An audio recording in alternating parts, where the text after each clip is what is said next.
Zaburisha. Yelele baba, Ye baba, kosi ama kosi. Asante baba. Yelele, yelele. yelele baba, tunanizwa imitwaro wikoreye. Hamagara Yesu, Ntukebe Imana ntiyakwibagiwe. hamagara Yesu, irakuzi n'ibikunaniza byose. hamagara Yesu, Guma mu mwanya wawe iracyakwitaye. hamagara Yesu.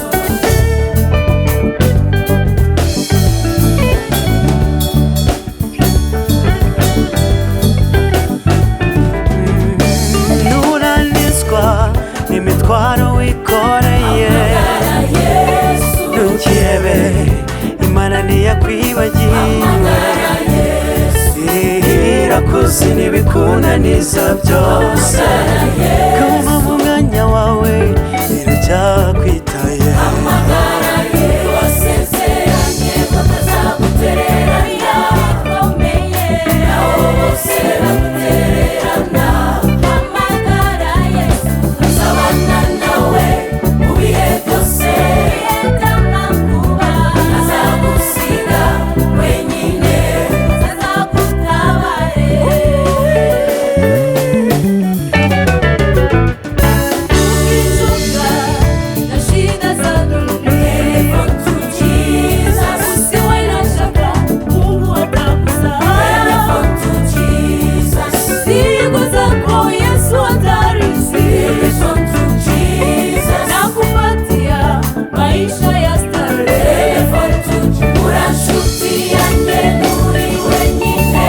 Jambo tese. Bana nawe kandi irakurinze. Bihetawe byose. Kirebe cyangwa wiganyire. Hamagara Yesu. Niwe mutabazi w'ibihe byose. Azagutabare. Mwite Yesu, mwite. Mwite. Mwite Yesu, mwite. Mwite Yesu, mwite. Mwite Yesu, mwite. So when you're finished with the burdens that you carry, don't be troubled, you are not forgotten. I tell you, God is in your burdens, He will lighten. Just take His hand, He will be your friend to guide you. Telephone until you call on Jesus. When you're crying, when you're feeling your heart is broken, just tell me why won't you give Him your burden?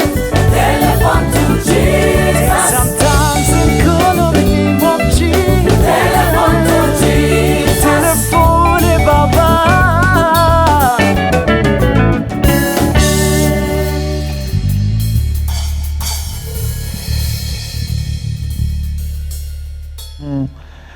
Niba navuga ngo yabacishije ururondogoro sinzi uko nabyita, abasore, abasaza, abakecuru, abagize bate bose ni ukwirirwa bavuga Yesu Yesu Yesu. Ariko uyu Yesu nindi? Uyu Yesu ni muntu ki?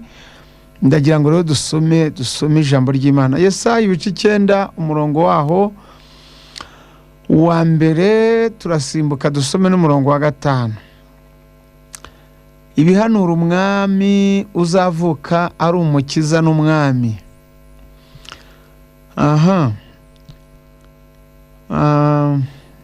Abafite Bibiliya zanditswe ngira ngo hari ni 5:7 na 9:3. Bibiliya zanditswe mu bitandukanye. Bamwe barareba ibice 9 n'umurongo wa 2, abandi bareba ibice 9 n'umurongo wa mbere. Niko babiteguye abazanditse. Ngenda soma n'umurongo wa 2, haravuga hatya ati: abantu bagenderaga mu mwijima babonye umucyo mwinshi, abari batuye mu gihugu cy'igicucu cy'urupfu baviriwe n'umucyo. Imana ishimwe cyane. Murongo wa 5, ubwo abandi murasoma uwa 6. haravuga hatya hati nuko umwana yatuvukiye duhawe umwana w'umuhungu ubutware buzaba ku bitugu bye azitwa igitangaza umujyanama Imana ikomeye data wa twese uhoraho umwami w'amahoro gutegeka kwe n'amahoro bizagwirira ku ntebe ya Dawidi n'ubwami bwe bitagira iherezo kugira ngo bibukomeze bibushyigikize guca imanza zitabera no gukiranuka uhereye none ukageza iteka ryose ibyo ngibyo Uwiteka Nyiringabo azabisohoresha umwete we Imana nishimwe. Turimo turareba ikintu cyazanye Yesu ku isi ni ukwibukiranya bamwe abandi turabizi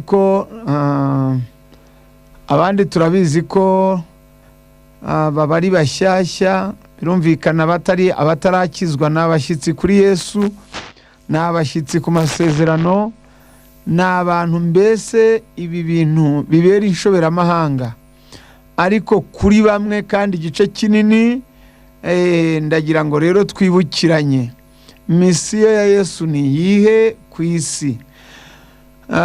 Ndongera nihute dusome ijambo riri muri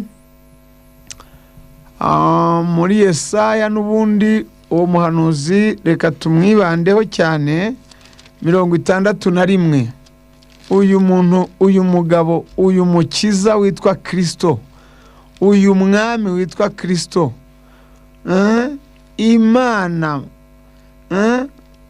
Imana yitwa Kristo mu butatu hari abatinya kuvuga ko Yesu ari Imana ariko uyu Kristo Imana mu butatu butagatifu misiyo ye ni iyihe ku isi.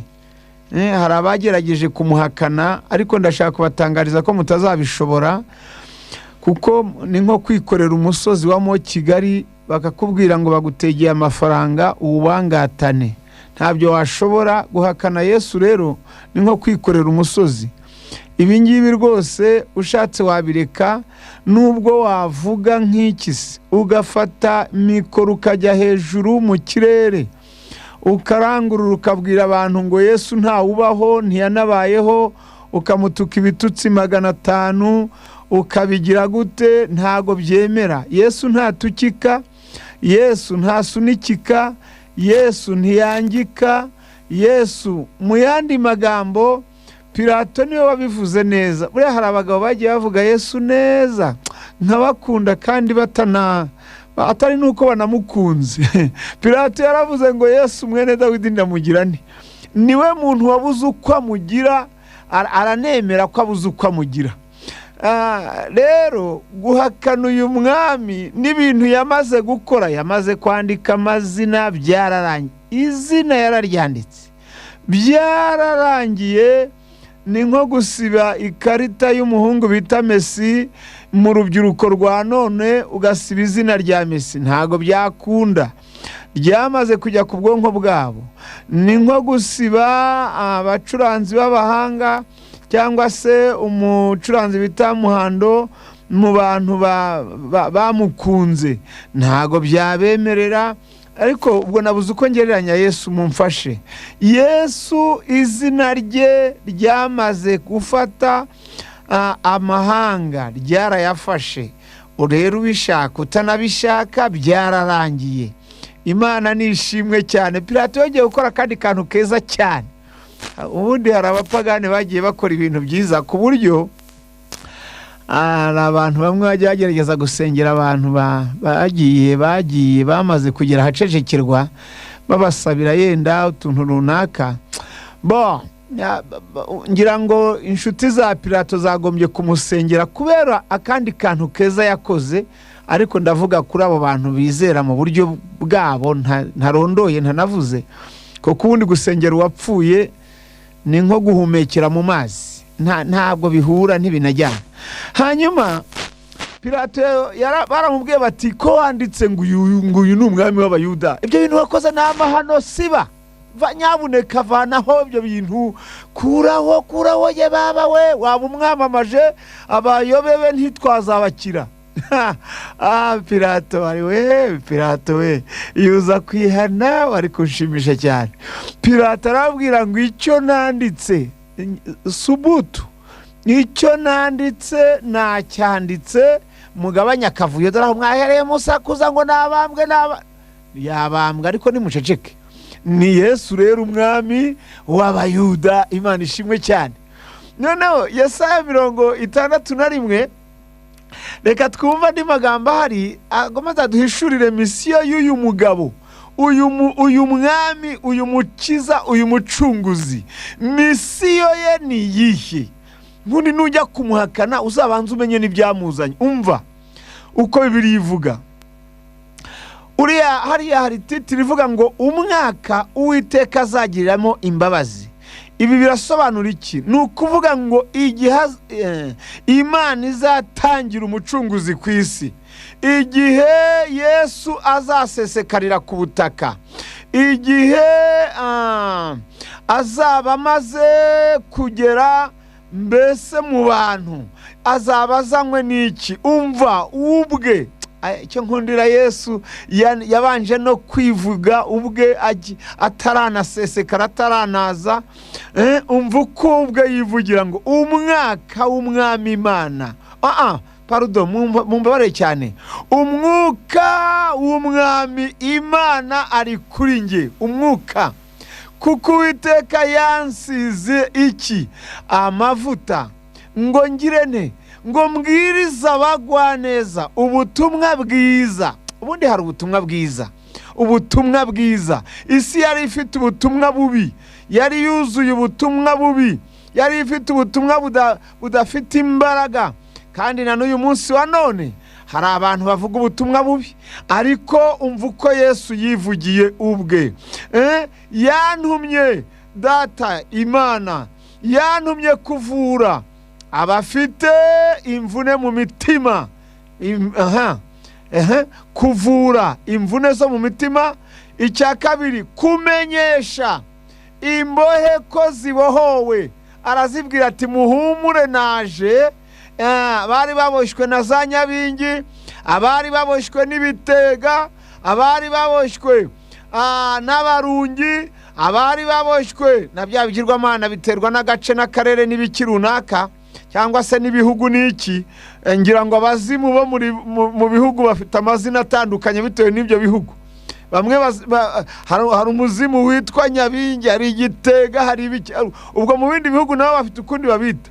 Ariko arababwira ati ngewe misiyo inzanye, nje kubakura mu maboko ya za Nyabingi, no muri za pirizo z'ibitega, no mu mirunga, no mu migozi y'ubusambanyi.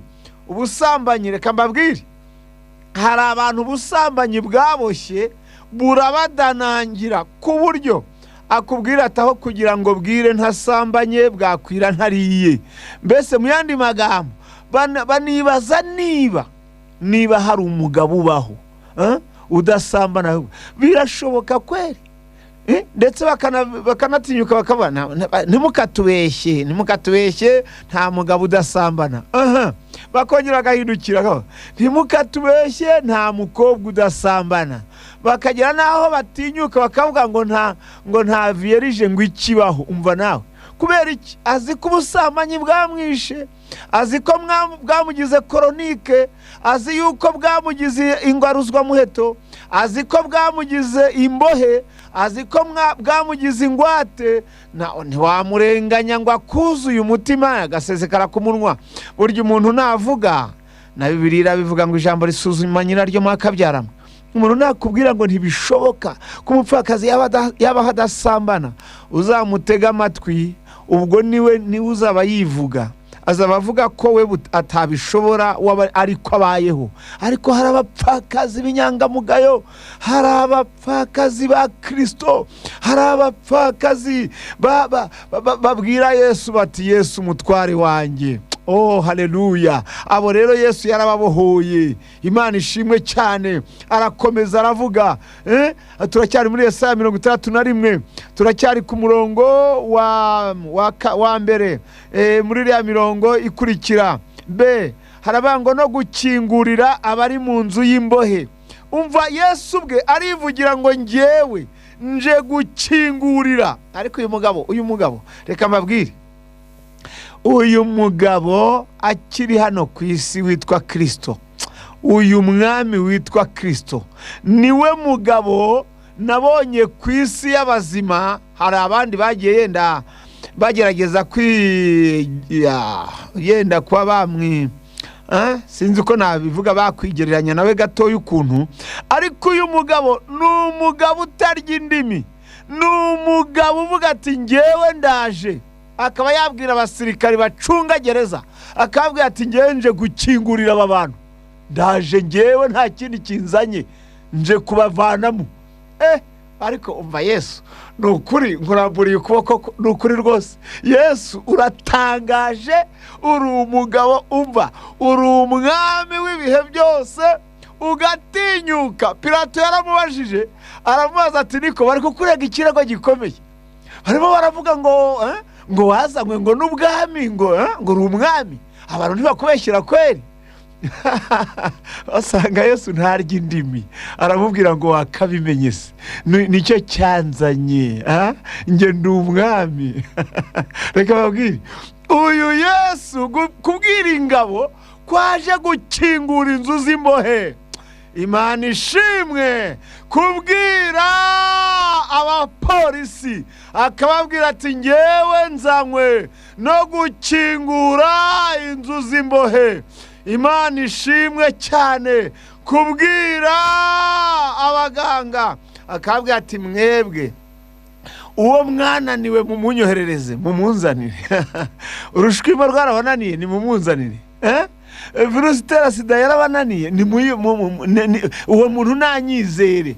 Yohana 11:25 hari ijambo rikomeye cyane, hari ijambo rivuga ngo umuntu unyizera naho yaba yarapfuye azongera abeho, umuntu unyizera naho yaba yarapfuye azabaho. Bishaka gusobanura iki? Hari indwara urwara, urugero nka kanseri, murabizi ko abantu mwayihariye ubutware rwose, muravuga muti uwifashe basi ni bye bye nta kundi. Ariko Yesu uyu muntu, ariko byose abikorera mu nyungu ze, mu butware bwe. Umva reka mbabwire, hari ibintu abantu ba none turi gukora, ngira ngo mbasabe mugende mwitonze mu bintu bya Kirisitu, mugende mwitonze, kuko abantu bagira amasantima menshi bagashaka gukoresha Yesu atanahari. Noneho umuntu yashaka no kubaka izina rye agasa naho yizeye, akizeza abantu ibintu bidashoboka. Urugero ni nko gusengera igiterane, warangiza ukabahereza mikoro ukabwira ngo bose nibashime ngo barakize. Ibi bintu ntabwo ari byo. Usengeye abantu 300, ubahereje mikoro avuga uti mwigenda muhagarare hano mwese mushime ko mukize. Ubwiwe n'iki ko aba bantu kweri? Nibimenyetso ki ufite byerekana ko abo bantu 300 bose bakize? Yesu mwibuke neza, igihe yakizaga Barutemayo, hari izindi mpumyi buriya zitabarika zari muri kiriya gihugu. Ariko Barutemayo nawe yashyizeho ake, yabanje kubaza amakuru, arabanza amenya niba uwo muntu uri guhita ninde, ko twumva kavuyo, ko numva kajagari, bimeze bite? Ibyo numva ni ibiki? Baramubwira bati ni Yesu uhita. Yibuka ko hari amakuru amuziho, azamura ibyiringiro, azamura urushinge rwo kwizera. Umva reka mbabwire bene data, abantu munteza amatwi, abizera n'abatizera, Yesu ntabwo akoreshwa nk'ingorofani. Ingorofani nta vitensi igira. Uyu ukatishije ibumoso ijyayo, wakatisha uburyo ikajyayo, wamanura ikamanuka, wazamura ikazamuka. Yesu ntabwo ari igare. Ibi bintu mu byitondere, Yesu ntabwo ari igare. Abantu usanga mbese mu yandi magambo barameze amababa, dusengera abantu bagakira, turi abanyabitangaza. None ko ari wowe wabaye umunyabitangaza, Yesu azakora ibihe? Mu yandi magambo ndashaka kuvuga iki? Mujye mumenya ko nariya mazi y'i Betesida, ariko mwakabyara mwe, ubu koko ubu tuzagire dute? Abantu basoma Bibiliya bati nariya mazi y'i Betesida bategaga yuko yihinduriza. Ntabwo bagendaga bajugunyamo abantu gusa ngo nuko ari Betesida. Ntabwo ari amazi yapfaga gukiza uko abonye, no, yari amazi yategaga ko hari ikintu kiyinjiramo. Ari amazi yategerezaga ko hari ikintu kiyajyamo, agahita yihinduriza. Yakwihinduriza abantu bakabimenya. None wabaye mu iteraniro n'Umwuka Wera ntiyamanutse, nibura ngo bagaragaze ko hari n'ibimenyetso byaho byanaje, nta kirunaka, none ubwiye abantu ngo bose urabakijije.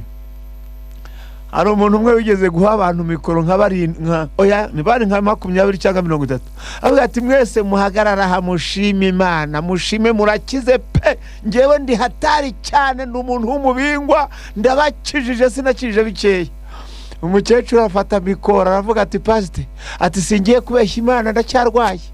Reka mbabwire, bazabakoza isoni kubera ko mushaka gukiza Yesu atarakiza. Mureke Yesu akore mu gihe cye, mu mwanya we. Kandi wowe umurimo wawe n'ugusenga, kumenya abakize biterwa nako n'inyungu ubifitemo. Ibi nabyo ya mugani niyo yayo. Kumenya abakize bose. Wari uzi ko ushobora gusengera umuntu akiyumvaho ibimenyetso byo gukira nyuma y'iminsi 3? Ibi nabyo wari ubizi? Ibintu by'ububingwa n'ubukaceri n'ubuhatari n'ibiki mu ijambo ry'Imana ntabihaba. Elisa yigeze kuzana ibintu by'ubuhatari, abwira Gehazi ngo jyana iyi nkoni sha. Umugore yaramumereye nabi, ati wa mwana wampaye yapfuye. Elisa avuga ati inkoni yanjye ni imbingwa, ndashange, ndabaga ahungu kanjye gateka ibirayi. Tekereza guha inkoni y'ibitangaza umuhungu uteka ibirayi ngo nagende. Ese ubwo mu yandi magambo, oya, kuki mudafata n'ingero kuri Bibiliya mwitungiye ubwanyu mu nzu zanyu? Gehazi yetetana inkoni, arayibirigitana, sinakubwira, arayishwekurana, tari kibuno mpamaguru, aragiheshize ku gatumbi kari karyamye mu cyumba cyo hejuru muri etaje. Agatumbi karagomeza kariryamira, karagomeza karahwe. Umva, ahubwo umva, reka nkubwire, karazimira pe ya nkoni. Inkoni Gehazi ishyano riragwa. Umugore araza abwira Elisa ati ntabwo, umva, ni wowe wasenze, ntabwo ari iyi nkoni yasenze, ni wowe wampaye umwana, vayo tugende. Elisa ibyo yakoze hejuru ya ntimubimbaze, ariko ashobora kuba yaragiye akabanza katura, kabwira Imana ati Imana umbabarire, nagukoresheje mu mwanya utari uwawe, nagukoresheje nabi, nakunyujije muri Gehazi. Tekereza gufata ubutware bwa Elisa akabunyuza muri Gehazi. Umva nawe, mu yandi magambo, Yesu yabwiye Mariya ngo iki? Ari nyina wamubyaye. Amubwiye ati Mariya yarazanye ibintu bya santima n'impuhwe nyinshi. Yo niko mwana wanjye ko mbona uri umuhatari, mbona uri mu bintu by'ububingwa rwose, uri umuntu mbese ujya ukozaho gusa muri rukaka, none bakaba babuze icyo kunywa. Wagerageje rwose, gerageza nyabuneka udukure mu isoni, babone bajye banatwemere ko turi abantu, nanjye banyemere, ndetse hita ukora igitangaza sha, banyemere, bajye banyubaha, bajye bampamagara hirya no hino. Uzumva umuntu utinyuka akajya imbere y'abantu. Hari ibintu byateye muri iyi minsi, muzabinyumvire namwe.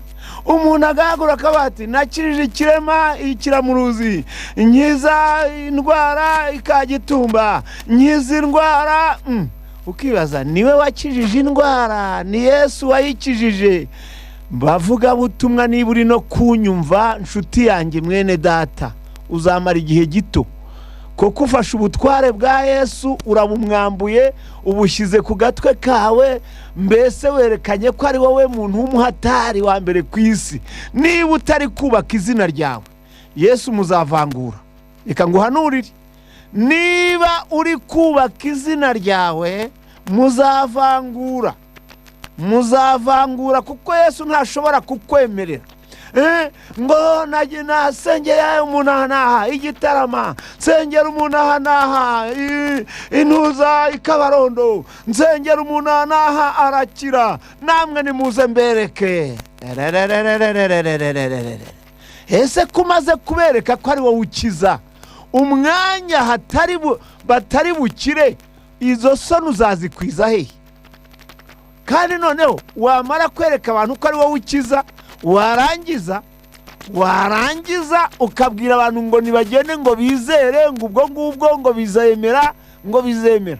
Hari abajya gusengera abantu mu bitaro, agasiga bahanuriye ati murakiza, Imana inyeretse ukize usubiye ku kazi kawe, Imana inyeretse utwaye imodoka rwose, mbese uri mujya Ikagitumba, Imana irambwiye ngo nimushimire Uwiteka ndetse muzibuke n'ituro ry'umukozi wayo, hanyuma umuntu arakize.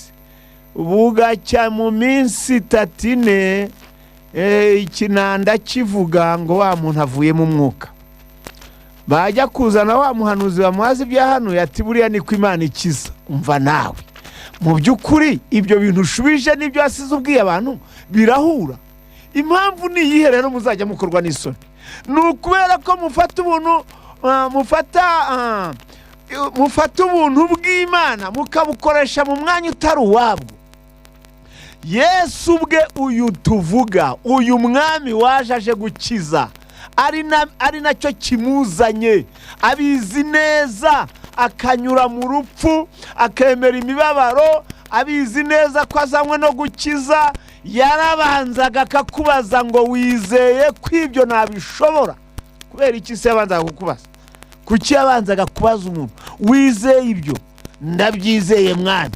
Kwizera kwawe bya bindi twebwe tunakubita ibirenge hasi, toka mu izina rya Yesu, wandwara we ti ndakwirukanye, ndaguhomereye ci vamo dayimoni, ndakuvunira umuheto, ndakuvuna amaguru, ndagutwika, reka biriya byose Yesu yahitaga akubwira ngo kwizera kwawe kuragukijije. Nta bintu byinshi. Kubera iki? Impamvu kwizera kuriya muntu kwamukizaga ni iyi: yabaga yabanze guhishurirwa Yesu ari we neza. Banza urebe mukozi w'Imana, muvuga butumwa uri mubwiriza abantu bahishuriwe Yesu cyangwa niwe bahishuriwe? Abantu bemera Yesu ukurimo cyangwa niwe bemera? Abantu bakunda Yesu ukurimo cyangwa niwe bakunda? Mu yandi magambo, wowe utwaye bendera ki? Niri kwamamaza cyangwa niryamamaza Yesu? Yesu rero muzavangura nukomeza kumuvangira. Umva, abwira Mariya, Yohana, ubutumwa bwiza bwa Yesu ko byanditswe na Yohana, ni ibice 2, muraza kujyaho murebe. Rimwe kumanuka hepfo gatoya, aramubwira ati umva, vino zashiranye abantu, none wamvanye mu isoni mwana wanjye. Yesu yasubiye inyuma amubwira ijambo rikomeye. Mubyeyi, banditse neza cyane, bandika mubyeyi. Ibintu byanjye tubigendanyemo dute?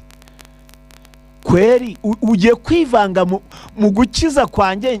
Kweri ibintu byanjye tubigendanyemo dute? Icyo data yambwiye turi mu ijuru urakizi? Icyo data yambwiye njya guhaguruka urakizi?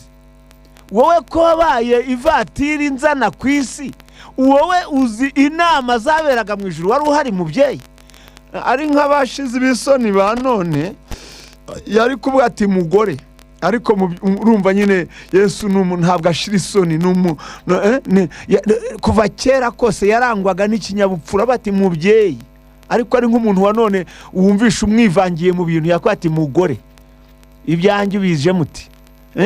Uhereye none ntuzongere, ndakwihanije. Akamubwira n'amagambo menshi cyane, mbese yandi mbese yamuce ku buryo. Ariko yaramubwira ati umva mubyeyi, itonde ibyanjye, igihe cyanjye mujye musoma, ariko ntikiragera. Imana ishimwe cyane. None rero usanga uyu munsi sinakubwira amayerekwa apfuye, ibiki runaka, ibintu bidasobanutse. Mu by'ukuri bantu babitse ibintu ngo umuntu ngo adahanuye yigishije ntarondore, ngo ntiyaba ari umunyamwuka, ngo agiye ageze mu cyumba bamutumiyemo ntahanure ntiyaba ari umunyamwuka. Ariko ibi nabyo tuzabirebe nabyo. Abantu baguhamagarire guhanura, koko nugenda uhanure, ngaho mbabarira umbwire nawe. Baguhamagarire kurondora, nugenda ko kurondora ubandondorere, umva ubanyumvishirize, umva reka nkubwire, ubandondorere, mbese ubansaturire mu yandi magambo. Umva iki kibuga bene data mukiniramo, dukiniramo, kirunzemwo amagufa y'abakiranutsi bitwaye nabi, bacunze nabi. Iyi nzira ijya mu ijuru yuzuyemwo amagufa y'abakiranutsi bayibeshyeho. Iyi nzira iranyerera, umva mugende muhinnye amano, iyi nzira iranyerera, kandi mwitonde, mugende mwitonze kuko mutwara amabanga y'Imana. Kandi niba tugoswe n'igicu cy'abahamya batabarika, Dawidi yari umunyambaraga, mwese muramwemera. Ariko kuko ijuru ijuru mujye mwitonda cyane, riri mu ijuru nyine, riri hejuru iriya, natwe turi ku isi. Dukwiye kugenda twitonze. Hari abantu rero usanga genda nk'ugenda mu nyenyeri, ukabona mu yandi magambo ibirenge ntibikiri ku butaka. Abantu nabo baramutwaye bamushyira hejuru, bamutwara mu nyenyeri, sinakubwira. Nawe kandi koko arazamuka, icyari cye acyarika mu bicu. Wagenze witonze nshuti yanjye, wagenze buhoro, wacunze neza buke. Bibiliya iravuga ngo, iyi Bibiliya ubwayo itugira inama ikomeye, ngo yakweretse icyiza icyo ari cyo. Ni Mika 6:8, yakweretse ikintu cyiza icyo ari cyo. Dore icyo Uwiteka gushakaho ni iki ngiki. Avuga amagambo 3: gukunda kubabarira, gukunda kubabarira, gukora ibyo gukiranuka, no kugendana n'Imana yawicishije bugufi. Ngira ngo nuko izo nteruro hari ziteye, ntabwo nagiye gusoma, ariko muze kwasoma mwebwe 6:8 Mika. Ariko nari ngendereye iyo ntuzimwe gusa, uwo murongo uvuga ngo no kugendana n'Imana yawicisha bugufi. Dawidi yishe Goliyati, ariko umugore aramusenura. Ibi ngibi wabihuza n'ibikuri imbere nawe. Dawidi yishe Goliyati, ingabo zose zahandamye. Dawidi yatanyaguye intare, Dawidi ntawe umufashije, atanyagura idubu ntawe umufashije, ariko umugore amurambika ku butaka. Mu yandi magambo amukoresha icyaha cyo kwica, ibyaha bibiri bishodekanye bitondekanye. Nyamara Dawidi yari umunyambaraga, gusa we yari afite amasezerano akomeye cyane. Kandi urumva Imana, Dawidi yari afite ikimenyane gikomeye n'Imana, ku buryo amakosa ya Dawidi Imana yabaye nkaho nsizi uko ndi bubyite, yabaye nkaho iyirengera. Iravuga iti, Dawidi, imbabazi naguhaye nakugiriye n'iziteka ryose, kubera ko wambereye inkoramutima, kubera ko nabonye umutima wawe wo guca bugufi, kubera ko nabonye ukuntu wemera icyaha abantu none ntibanacyemera, kubera ko nabonye ukuntu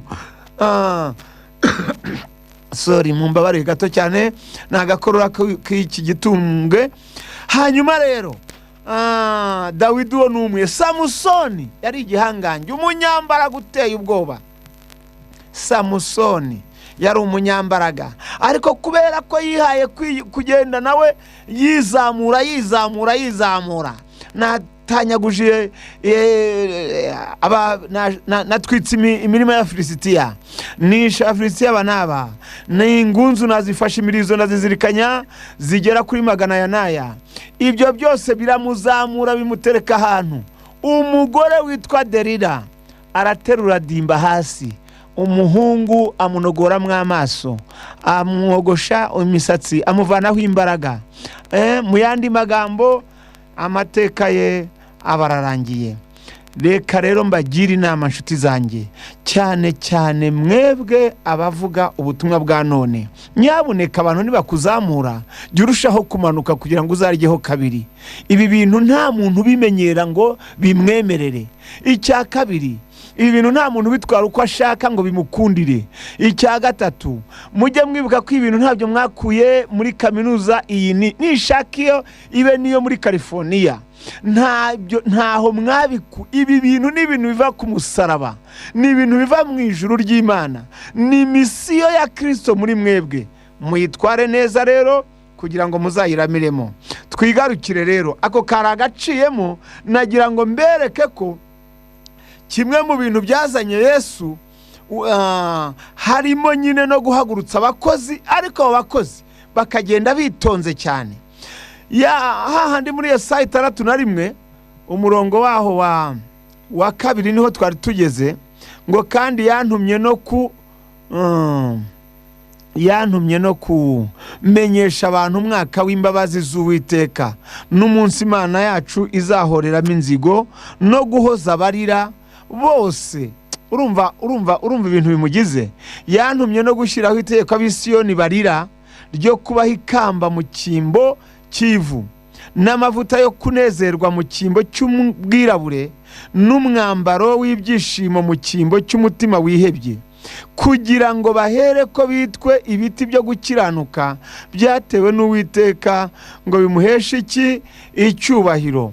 Ni uguhesha Uwiteka icyubahiro, ntabwo ari ukwihesha icyubahiro twebwe. Ni ukuvuga ngo kandi mukwiye kumenya yuko iriya ndogobe ntabwo yigeze yizamura, ntabwo yigeze yigira akaraha kajya he, ntabwo yigeze ikora ibintu by'ubwirasi. No. Nubwo bayisasiye imishanana, nta nubwo izi n'iby'iyo mishanana. Niyo hari ngira ngo izi neza yuko Yesu ahari banza yaraturushije guhishurirwa. Iyo rwose ntiyanabyitayeho, yaravuze iti singiye mwayishyireho imishanana n'uwo mpetse. Rero nawe abantu bashobora kukubaha kubera uhetse, ukarinda unarimbuka, nyamara ariko ari wowe wizize. Hagaciro uhetse, abantu bazakubaha n'ubundi. Cyo si ikibazo cyo rwose. Imana idufashe cyane, Imana itugirire neza. Bene data, umva ibyo Yesu yabakoreye ni inshingano ze. Yazanywe no kuvanaho imibabaro ngo ashyireho ibyishimo.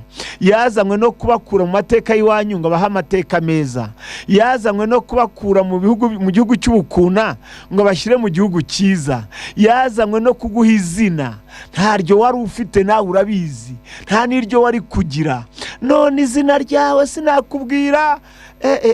Uragera imbere y'abantu ntumenye n'ibyo uhavugira kubera izina ryawe. Uragera imbere ya niba ari korari uyoboye, niba ari icyo uyoboye ntumbaze, niba ari gurupe, niba ari iki, mbese bya bindi uyoboye nawe urabizi. Reba abantu uvugira imbere n'uburyo ubabwira uko umeze, maze umbwire.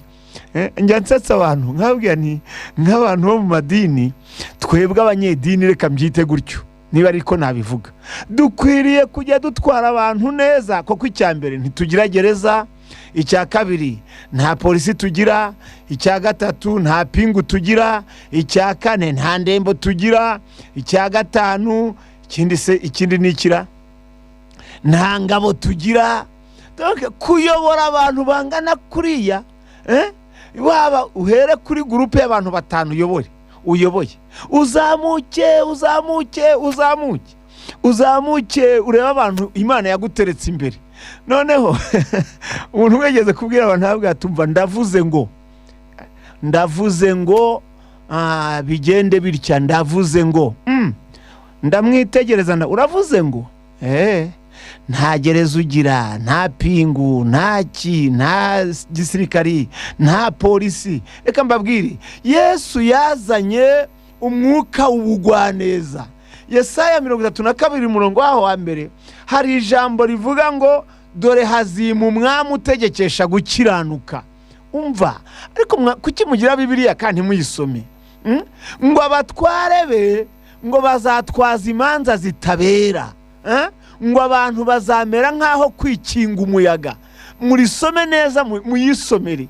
None abantu uyoboye, mu yandi magambo ubategekesha gukiranuka, ubatwaza gukiranuka, imanza zawe zuzuye gukiranuka, ntabwo zibera. Ibi by'umuntu wese uyoboye yagombye kubigira ibye. Dore hazima umwami utegekesha gukiranuka. Twese rero ubu iki kinyejana n'ikinyejana cya Kristo, mu yandi magambo navuga ko turi mu ngoma ya Kristo. Twese ari abaturage rusange, ari abaturage bo mu madini, turi mu ngoma ya Kirisitu, turi mu bwami bwa Kirisitu. Niyo mpamvu ijambo ryitwa kwihana no kubabarirwa ibyaha rivugwa kandi ukumva rifite n'imbaraga. Ni ukubera ko turi mu ngoma ya Kristo. Polisi ishobora guhana umuntu ntahindukire, ariko ijambo ry'Imana ryamuhana agahindukira. Buriya ijambo ry'Imana iyo rifatanyije n'ubuyobozi bwose ubwo ari bwo bwose, ijambo ry'Imana rigafatanya n'abayobozi, abayobozi bagafatanya n'ijambo ry'Imana, abayobozi bakubahana, bagakorana, bakagendana, bakuzuzanya, bamwe bakavanamo ibyaha byo mu mitima, abandi bagahana iby'inyuma ku mubiri. Reka mbabwire, dushobora kubaka paradizo bikemera. Imana ishimwe cyane. Rero Yesu yubatse ubwami bwo gukiranuka. Ndagira ngo dusoza kuri iyi misiyo ya Yesu, turimo dusoza tugera ku musozo, mbabwire bimwe mu bintu biranga abantu bamaze kwakira Kristo neza. Icya mbere, baca bugufi. Icya kabiri, bagirwa inama bikemera bigakunda. Ahantu Kirisitu ari ntabwo bigorana. Icya gatatu, haba amahoro. Icya kane, haba umucyo. Kintu bita umucyo mu yandi magambo, ibintu byose bikorwa mu mucyo. Nta bungiringiri, nta matiku, nta bugambanyi, ni mu mucyo. Icya gatanu, barangwa n'ukuri. Icya gatandatu, barangwa n'imbabazi. Icya karindwi, barangwa no gukiranuka. Icya munani, kimwe mu bintu byazanye Yesu, mu yandi magambo, baruhurana imitwaro. Aba bantu barafashanya bakaruhurana imitwaro n'imvune zo mu mutima. Wakomeretse umuntu ukamubwira uti mbabarira mwene data, ukamukiza icyo gikomere wari umuteye. Ibi ni bimwe mu bintu biranga abantu ba Kirisitu. Icyenda, ni ukubohora abantu ibintu runaka. Usanga abantu babohanye ukuntu mu mitima, nuriya muntu yangiriye atya, uriya muntu ndamwanga, ariko barabohorana. Cya cumi ni ibyishimo. Cya cumi na kimwe, mu yandi magambo, cyazanye Yesu ni uguca amateka no guhindura ibintu. 12 ni ugukiza nyine icyari cyazimiye. 13 ni ukuruhura indushyi. Hanyuma ibindi tuzabivuga tugarutse. Ariko nshuti zanjye, ibi ni bimwe mu bintu bigize misiyo ya Yesu. Harakandi na nibagiwe, Yesu yazanye n'urukundo. Abantu ba Kirisitu ubasangamo umwuka w'urukundo, kandi koko ugasanga n'urukundo rutari urumamo. Ntibamenye iyo bavuka, ibisekuruza n'amasekuru n'ibiki ntibabyitaho, ntibabitindaho. Abagufi n'abarebare si ikibazo, abize n'abatarize si ikibazo, n'ibindi. Rero ndagira ngo ngarukira ahangaha. Misiyo ya Yesu wayumvise. Ndagira ngo dusenge Imana, dusengere iri jambo, hanyuma turaza twumva uko mwakiriye iri jambo ry'Imana. Data wera wo mu ijuru, iri jambo rimaze kugera mu matwi y'abantu. Abakozi bawe dufite misiyo ikomeye, ariko turasabwa kugenda duciye bugufiya. Yelele baba, kosi ya makosi, asante baba. Yelele baba, nunanizwa imitwaro wikoreye. Hamagara Yesu, ntukebe Imana ntiyakwibagiwe. hamagara Yesu, irakuzi n'ibikunaniza byose. hamagara Yesu, Guma mu mwanya wawe, biracyakwitaye. hamagara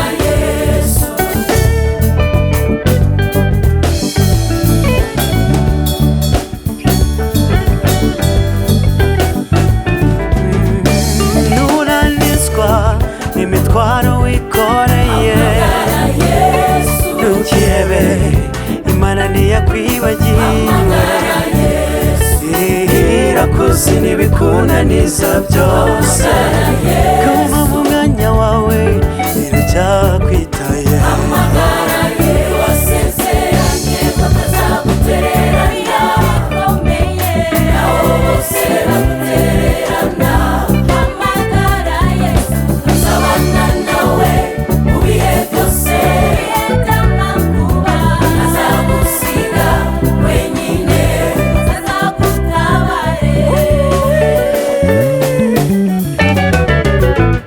ukizuka na shida za dunia to Jesus usiwe na shaka Mungu atakusahau to Jesus siku zako Yesu atarisi to Jesus nakupatia maisha ya starehe to urashuti yange nuri wenyine jambo tese bana nawe kadira kurinze bihetawe dese kiebe cyangwa wiganyire amagara Yesu niwe mutabazi ibihe byose azagutabare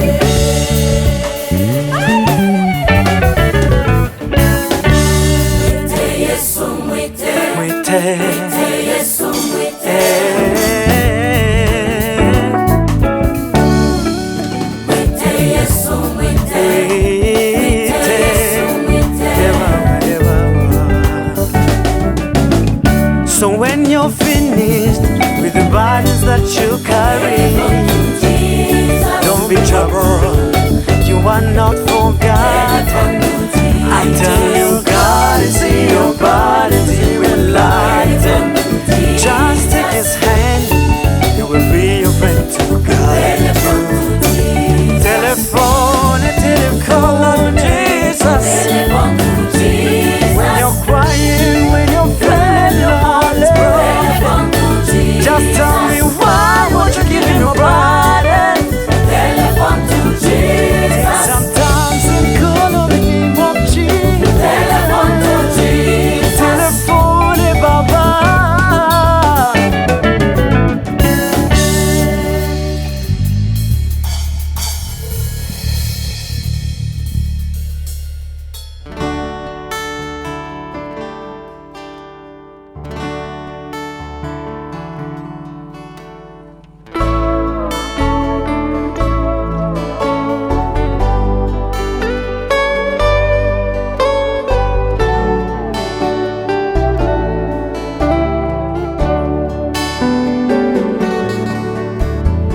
Mwami wacu Yesu yasezeranye ko atazadutererana, kumuhanga amaso nibyo bidushoboza kudatakaza amahoro y'umutima. Kumuhanga amaso nibyo bidushoboza kudatakaza amahoro y'umutima. Mu byago bidutera mu ntambara z'urudaca, Yesu niwe byiringiro by'abagenzi.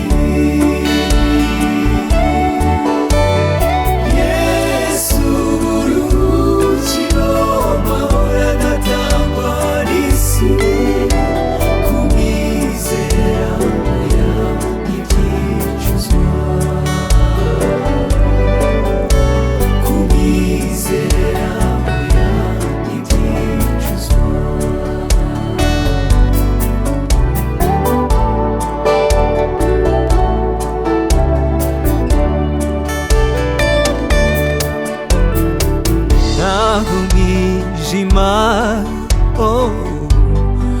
wawudika mu nzira tubuza aho guca, iyo Yesu abonetse yurura imitima yose ishavuye. Iyo Yesu abonetse impamo yurura imitima yose ishavuye. Ibyago bidutera mu ntambara z'urudaca, Yesu niwe byiringiro by'abagenzi. Yesu uruhukiro, amahoro adatangwa n'isi, kumwizera oya ntibyicuzwa, kumwizera oya ntibyicuzwa.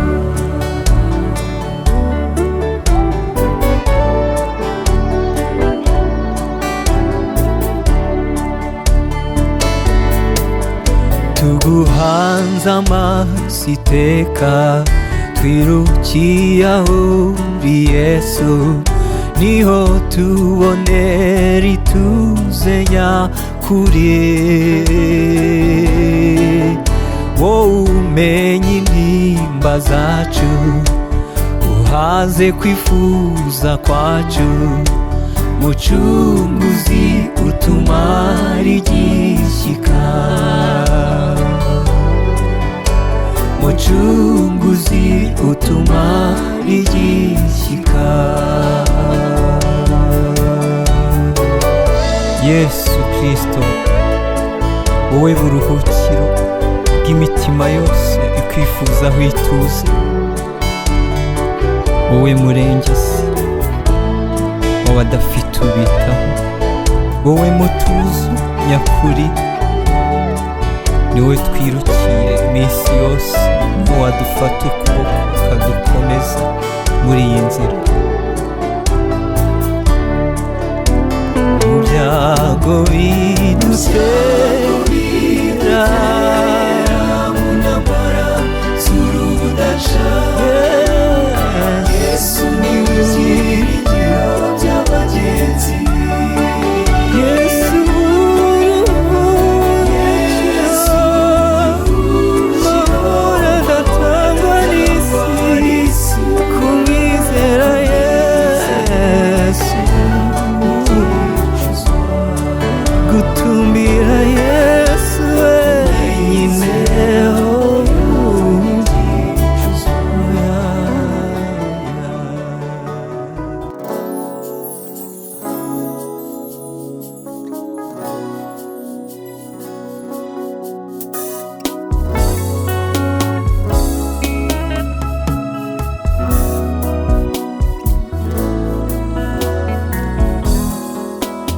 Urashoboye turengera byose, uranato muri isi, urashoboye Yesu, turengera muri byose, uranato muri isi. no mu gihe biturangira, Yesu uraseruka ugakora mu birenze ubwenge bwacu, nk'abana b'abantu, mwami Yesu. wowe ntakikunanira, no mu butayu uhatembesha amazi agatemba, uca inzira aho zitari, ibyacu byose twaburiye ibisubizo, nk'abana b'abantu. si ibyo byakunanira, Urashoboye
imitima ikomeretse werekane Yesu gutabara kwawe hejuru ibitunanize kuko mwami kuko Yesu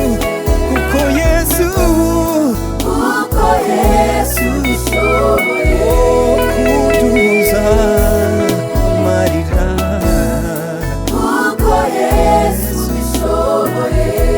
kukiza intege nke zitera ubugingo Yesu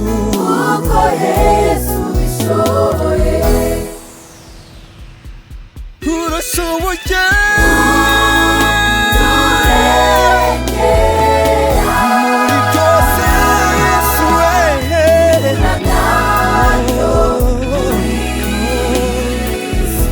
ntambara zidutera mwami we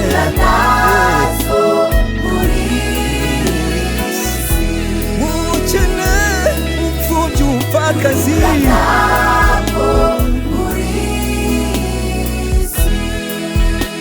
urashoboye